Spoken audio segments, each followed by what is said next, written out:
And the death toll in Hawaii is at 53 tonight as fires rip through Maui and parts of the Big Island, decimating everything in their path. And according to Hawaii's governor, that number is expected to rise significantly, and recovery efforts are continuing. The destruction across Maui is devastating, particularly in the Lahaina area, where the deadly fire has scorched the oceanfront town nearly to the ground. National Guard members are conducting water drops and searching for survivors. Along with the 53 known fatalities confirmed at this moment, nearly 300 structures have been destroyed.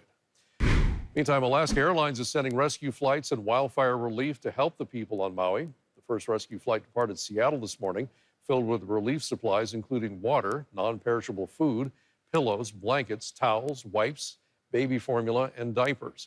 The airline says additional rescue flights are planned, and while they don't normally offer flights between Maui and Honolulu, they're flying that path now to help people move off of Maui. Now, earlier today, I spoke with our Washington correspondent, Peter Zampa, to get reaction from the nation's capital, as well as some other major headlines coming out of Washington.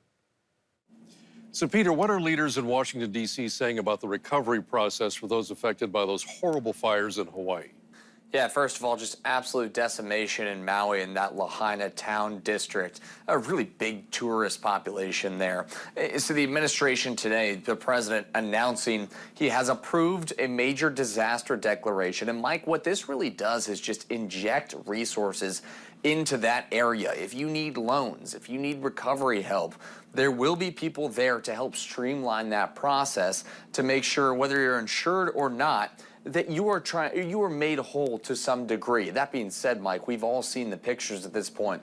No one is going to be made completely whole, especially with about 36 people confirmed dead at this point, and just absolute devastation across that area. So the administration says they're trying to do everything they can to get this process moving ahead, but there's so much to do. It still could take quite a while. Yeah, a lot of Alaskans have a very close emotional bond with Hawaii, both as a destination for vacations, and just our hearts here in Alaska go out to all those people in Hawaii. Yeah.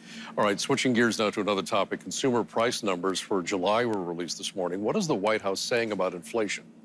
Well, Mike, the president is saying that this is good economic news. Now, we did see that inflation overall ticked up just a smidge from 3% to 3.2%, but core inflation did tick down, and that's what the White House is focused on. But the big point is, it's down from 9% a year ago. That has been this administration's goal over the years. Now, they'll say it's still stubbornly a little bit too high. The Fed has announced it wants it down to 2%. And that's where our eyes should be now. Now that we continue to see this economy cool just a bit, the question is it enough for the Fed, or are they going to continue hiking some rates? So that's where the focus will be now, but this does show that while we are cooling down the economy, it might not be enough for some folks. Well, President Biden made remarks in Utah today. What was his focus there?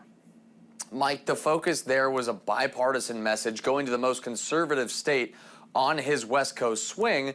He talked about veterans, and the specific focus was on the PACT Act. This was signed a year ago, so marking the anniversary, saying that if you're a veteran or a family of a veteran who has been exposed to toxic burn pits overseas or otherwise, we want to help you. We want to expand benefits. We want to streamline the process for you to get care. It was a widely bipartisan package that was passed. It's a popular issue, so the president got away from the Bidenomics and the climate change and really honed in on this veterans issue, talking about other accomplishments for veterans under his watch, like apprenticeship programs or making sure families have access to all these benefits that they're due. So a bipartisan tone from the president today. Peter Zampa, our Washington, D.C. correspondent, thanks so much for your insight.